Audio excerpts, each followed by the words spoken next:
E aí, boa noite pessoal do segundo ano aí da Escola Estadual Jardim das Palmeiras, pessoal que vai fazer prova comigo aí semana que vem. Passei aqui só para deixar algumas considerações, uma breve revisada no conteúdo com vocês, para que vocês possam estar mais tranquilos no dia da prova.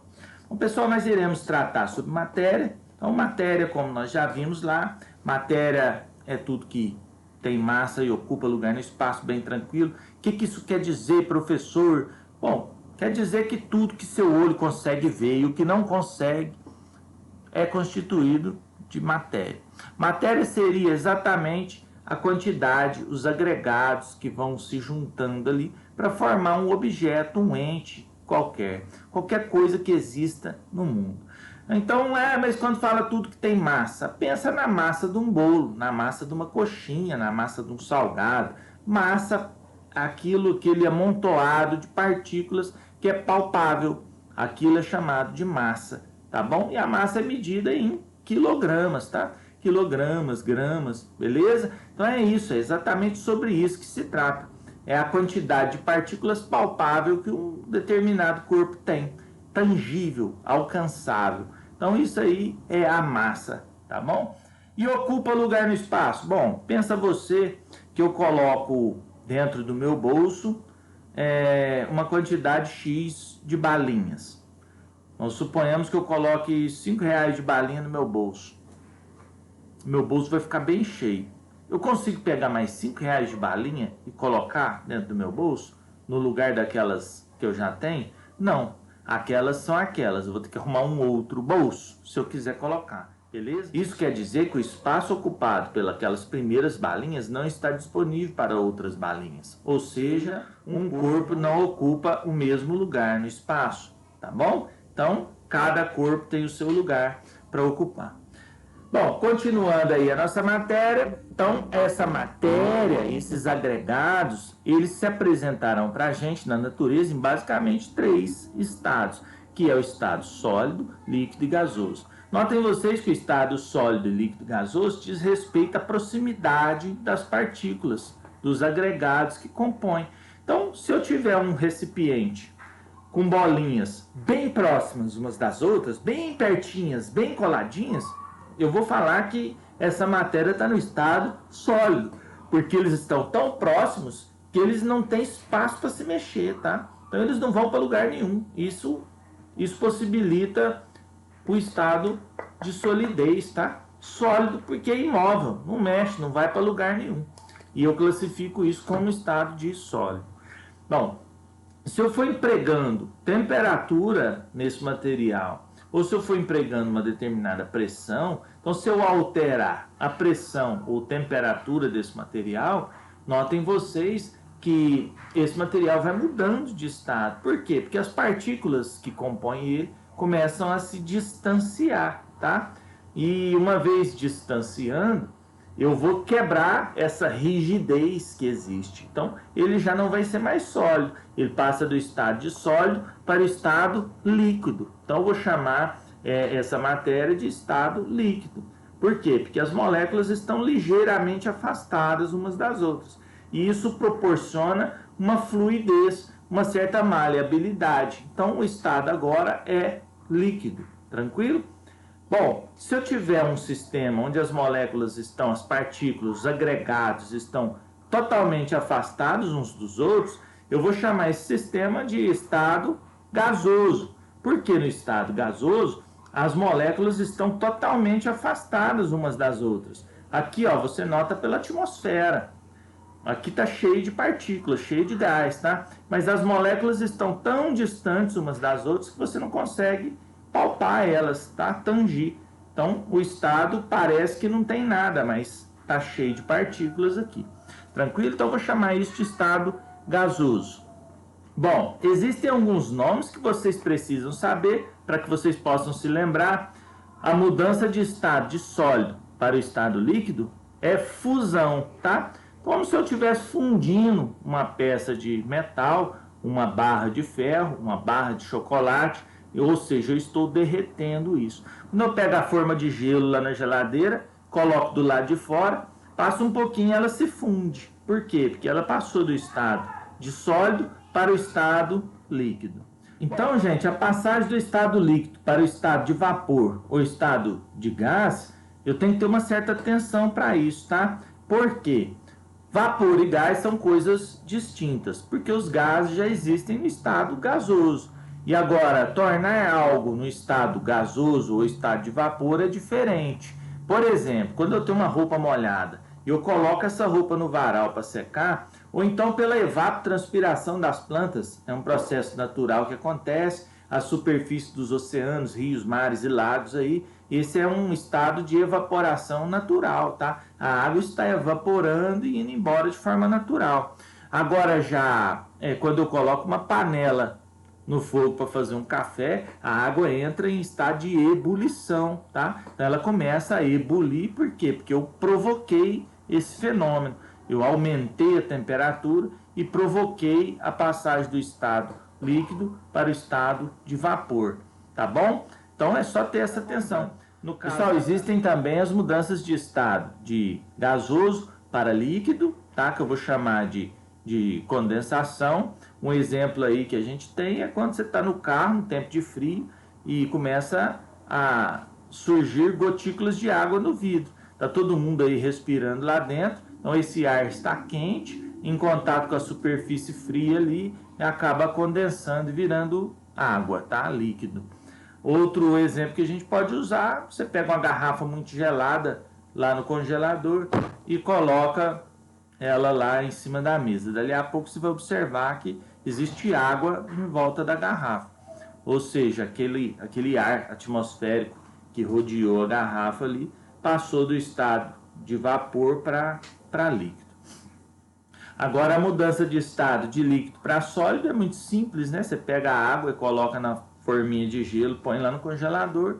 Esse é o exemplo mais clássico que a gente tem, mais simples e mais rotineiro aí, mais contumaz. Beleza? Agora, existem também os fenômenos que passam direto do estado de sólido para gasoso e direto de gasoso para o estado de sólido. Por exemplo, a naftalina, uma bolinha que se coloca no guarda-roupa aí para matar barata, cupim, espantar barata e cupim, uma bolinha catinguda, fedorenta inclusive, ela some, ela evapora, ela desaparece, ela passa direto do estado sólido para o estado de vapor, tá? O estado gasoso. O gelo seco também é um exemplo muito usado, você coloca na bebida ali uma pedrinha de gelo, que nada mais é que gás carbônico congelado em forma de pedra. Você coloca aquilo na bebida e ele passa direto para o estado de vapor e de gás e vai embora, beleza? Agora o processo contrário, que é chamado de ressublimação, todos esses outros anteriores aí que eu falei, de passagem direta do estado sólido para gasoso, sublimação, né? Agora o processo inverso também acontece, ou seja, passagem do estado gasoso diretamente para o estado sólido, e esse processo chama ressublimação, e exemplos de ressublimação são os gases atmosféricos se transformando em granizo, por exemplo, e quando eu estou queimando alguma coisa, tem chaminé, aquela fuligem que se forma lá na chaminé, ou até mesmo no escapamento dos carros aí, isso chama ressublimação, tá? Então, esses gases estão em alta temperatura, em contato aí com uma superfície fria, rapidamente eles se transformam em sólido, no caso da fuligem aí. Granizo, a mesma coisa. Os gases atmosféricos se transformam em pedra e precipita aí em forma de neve, de chuva ou granizo. Tranquilo?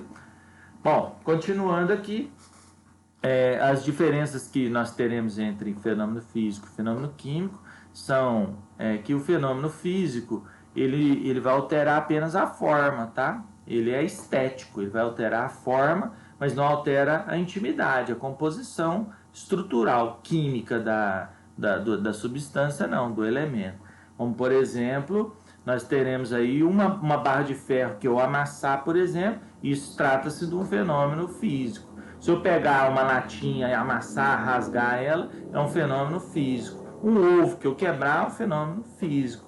Se eu, por exemplo, pegar um bombril e desfiar ele, é um fenômeno físico. Já se eu colocar fogo nesse bombril, é um fenômeno químico, que eu transformei essa estrutura. Se eu pegar um papel e colocar fogo, é um fenômeno químico. O ovo, se eu cozinhar, é fenômeno químico, que eu alterei, eu desnaturei as proteínas do ovo. O bombril, se eu deixar lá e oxidar no tempo, fenômeno químico. Então, esses exemplos aí são clássicos, tá? Para que a gente possa entender um pouquinho do que seja fenômeno químico e fenômeno físico. Então, vai cair também na prova. Sim. Outra coisa que vai cair na prova, que vai ser cobrado, vai ser a questão de dissociação dos ácidos. Só para lembrar aqui o que são ácidos, né? Segundo Arrhenius, ácidos são estruturas que em água libera como único I ou hidrônio. Hidrônio é H3O+, todo mundo sabe, ou simplesmente H+. Vai liberar um por vez, tá? Então, sempre que eu tiver uma estrutura, por exemplo, tem lá H2SO4, ácido sulfúrico. Eu vou colocar ela com água, então H2SO4, então monta a equação, H2SO4 mais H2O, formando o quê? Então, eu vou primeiro dissociar um H por vez, então eu vou perder um hidrogênio por vez, então eu vou colocar lá H2SO4 mais H2O, vai formar o que lá na frente? H3O mais o que? HSO4 menos. Ainda tem hidrogênio para perder? Tem. Volta a estrutura no começo, então eu vou pôr HSO4 menos mais H2O. Formando quem? H3O mais SO4 2 menos. Fechou? Fechou. Tranquilo? É só isso. Bem tranquilo, bem sossegado, bem de boa mesmo. Vai dar certo, vai dar tudo certo. Vocês vão sair bem, vai sair maravilhosamente bem nessa prova. Outra coisa que eu vou cobrar de vocês na prova será... Deixa eu pegar aqui para... Pessoal, é o seguinte, na atomística lá nós iremos falar sobre o modelo atômico atual. Então nós teremos que uma estrutura onde no núcleo dela eu tenho prótons e nêutrons, prótons com carga positiva, prótons e nêutrons. O nêutron, o nome mesmo já diz, nêutron tem carga zero, carga neutra.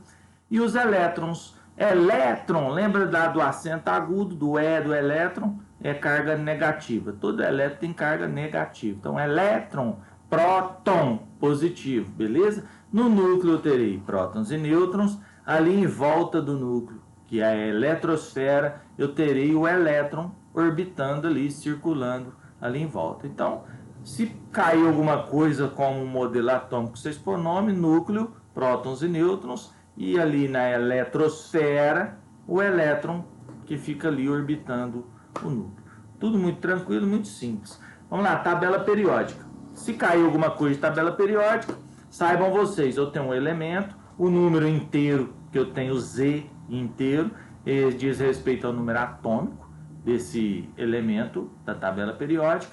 Então, o número atômico é aquele que vem sem vírgula, ele vem inteiro. E o que vem com vírgula ali é o número de massa. Bom, porém, aí eu costumo arredondar esse número, tá? Todo mundo já sabe arredondar. Por exemplo, no oxigênio lá, né, a gente tem 15,99, eu arredondo para 16, e no carbono eu arredondo para 12 e assim sucessivamente. Todo mundo já sabe. Hidrogênio, por exemplo, é 1, eu não uso a vírgula, e a gente vai trabalhar dessa forma aí, beleza?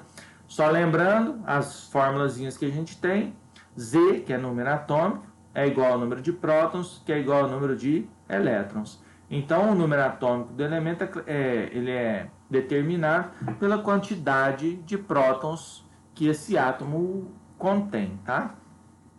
Já o número de massa é igual ao número número atômico mais o número de nêutrons, né? Então, a gente vai ter ali a letra A para determinar a massa dos elementos aí da tabela periódica.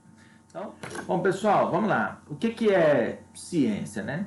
Ciência é uma construção social do conhecimento, construção social e democrática desse conhecimento.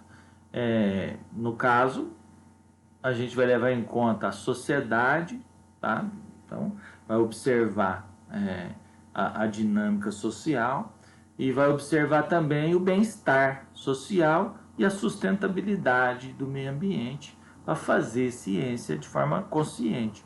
Então, a ciência nada mais é que construção social e democrática do conhecimento.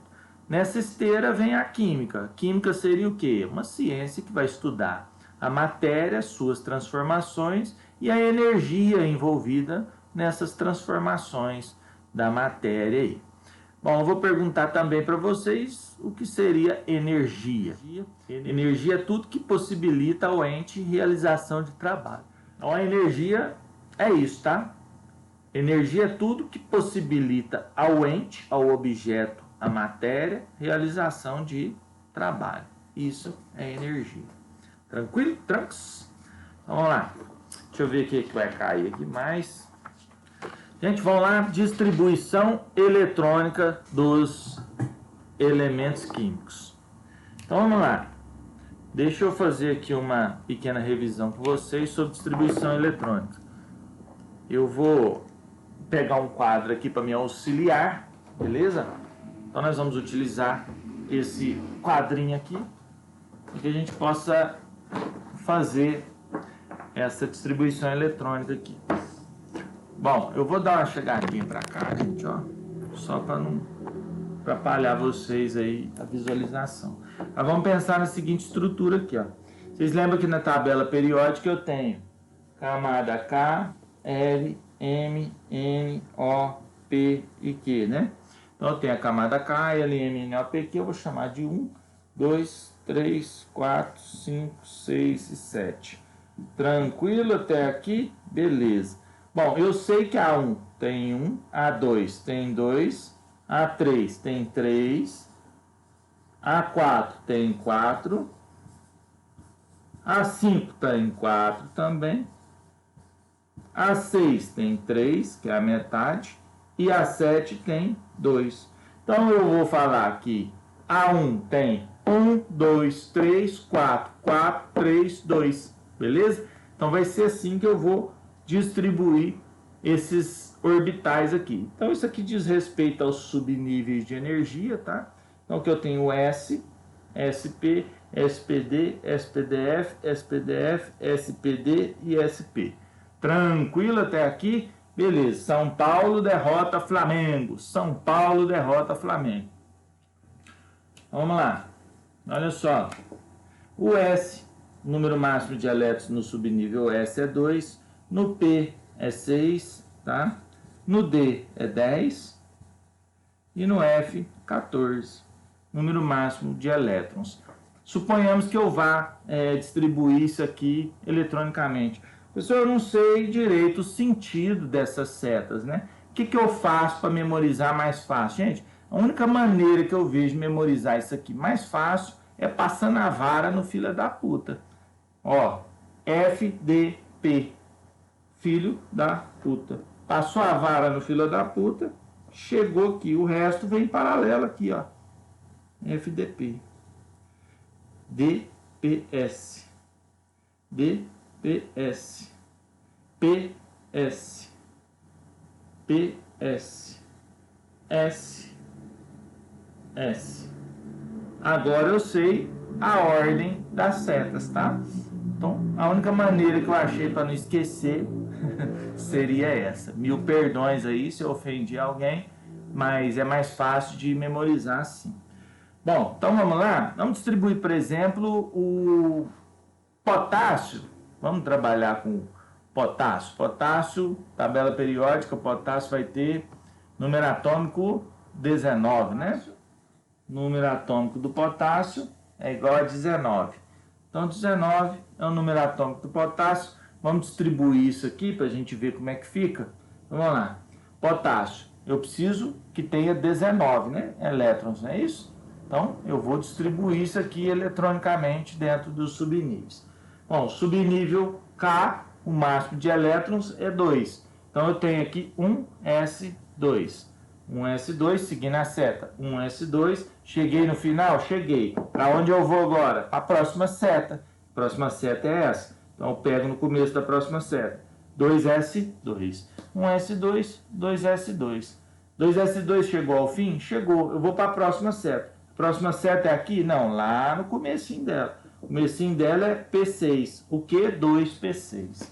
2P6. Depois do 2P6 eu continuo a seta, continuo descendo. Por quê? Porque eu não cheguei no fim. Então 2P6, 3S2, 3S2. Então 2P6, 3S2. Chegou no final? Chegou. Vou passar para a próxima seta. Próxima seta aqui, no caso, ó, 3P6. 3P6, 3P6. 3P6, continua para onde? Continua descendo aqui, tá? A seta acabou? Chegou no final? Não, então continua descendo. 3P6, 4S2. 4S2. Vamos contar já quantos elétrons a gente já tem? 2 com 2, 4, com 6, 10, com 2, 14, com 6, 18, com 2, 20. Olha, já temos 20. Mas nós tínhamos que distribuir 19. O que eu faço aqui, gente, quando é assim? Eu paro aqui, 4S2, tá? No 4S2, eu só preciso de 19, o número máximo é 2. Mas e o mínimo? Eu posso colocar 1, não é isso? 4S1. Então eu coloco aqui 4S1, está distribuído eletronicamente aí o meu potássio com 19 elétrons. Tranquilo? Beleza? Sossegado? É isso aí. Pessoal, então, distribuição eletrônica dos elementos. Vamos lá pensar o seguinte. Eu tenho a camada K, L, M, N, O, P e Q. Camada K, L, M, N, O, P, Q eu vou chamar de 1, 2, 3, 4, 5, 6 e camada 7. Bom, tá tudo certo até aqui. Bom, então, pessoal, na camada 1 eu tenho 1, na 2 eu tenho 2, na 3 eu tenho 3, na 4 eu tenho 4, na 5 eu tenho 4 de novo, na 6 eu tenho 3, que é a metade, e na 7 eu tenho 2. Então eu tenho S, SP, SPD, SPDF, SPDF, SPD e SP. São Paulo derrota Flamengo. São Paulo derrota Flamengo. São Paulo derrota Flamengo. Então eu tenho São Paulo derrota, São Paulo derrota Flamengo, São Paulo derrota Flamengo, São Paulo derrota, São Paulo. Tranquilo? Beleza? Então o número máximo de elétrons em cada subnível desse aqui, o 2 vai ser 2, tá? O P vai ser 6, subnível P vai ser 6, o D vai ser 10, D 10 e o F 14, beleza? Tranquilo? Ah, professor, mas eu não sei qual que é o sentido da seta. Olha só, não conta pra ninguém não, mas é um palavrão. Mas você passa a vara no filé da puta que você fica sabendo onde é o corte. Aqui, ó, FDP, fila da puta. Passou a vara no filé da puta, é só seguir paralelamente.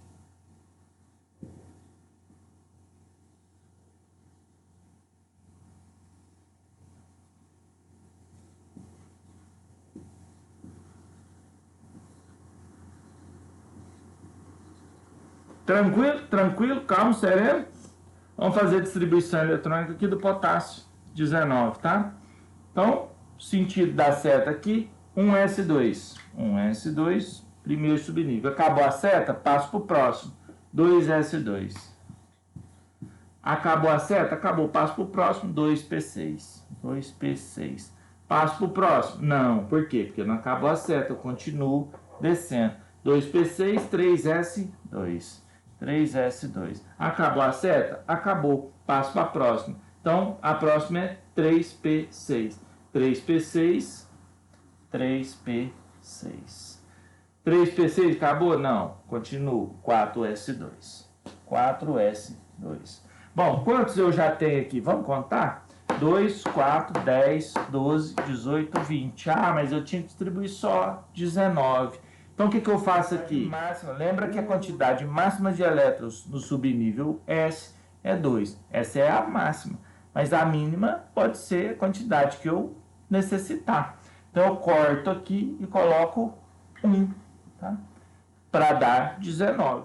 2, 4, 10, 12, 18, 19. 4S1, 19. Tranquilo? Calmo, sossegado? Então, é isso aí. Espero que tenha gostado. Espero que eu tenha ajudado vocês. E um abraço. Boa prova para vocês. Até semana que vem. Tchau. Fui. Pessoal do segundo ano aí, ó, outra coisa que a gente vai abordar são sobre os gases. A gente já sabe algumas coisas sobre os gases. Primeiro que o gás, ele tem volume e formas variáveis, que as suas partículas estão totalmente afastadas umas das outras e que elas se movimentam com uma velocidade incrível, da ordem de 1.400 km por hora aí, beleza? Outra coisa, se eu colocar ele num sistema, né, eu pego o gás e começo a pressionar dentro de um sistema, vai indo, essas partículas começam a se aproximar, se aproximar, se aproximar, até passar do estado de gás para o estado líquido. Então, terei o gás no estado líquido dentro do recipiente. Beleza? Então, notem vocês que se eu alterar, eu aumentei a pressão, eu mudei o estado. Beleza? Se eu mudei o estado, eu alterei também o volume. Tá? Quanto mais eu espremo, mais eu diminuo o volume. Tranquilo? Então, notem vocês, mais pressão, menor volume. Agora, se eu colocar fogo nesse recipiente com gás, as partículas começaram a se agitar e vão se expandir. Se expandindo, então eu tenho um aumento de temperatura e um aumento de volume. Então, quando eu aumento a temperatura de um gás, eu aumento o volume. Se eu diminuo a temperatura, eu diminuo o volume. Tranquilo? Sossegado? Entender aí? Então, se eu aumento a pressão, eu diminuo o volume. Beleza? Se eu diminuo a pressão, eu aumento esse volume desse gás. Tranquilo? Então é só isso, básico, tranquilo, bem sossegado, tranquilo, calmo, sereno, vai dar tudo certo, tá? Fiquem com Deus, muito obrigado, tchau, até a prova.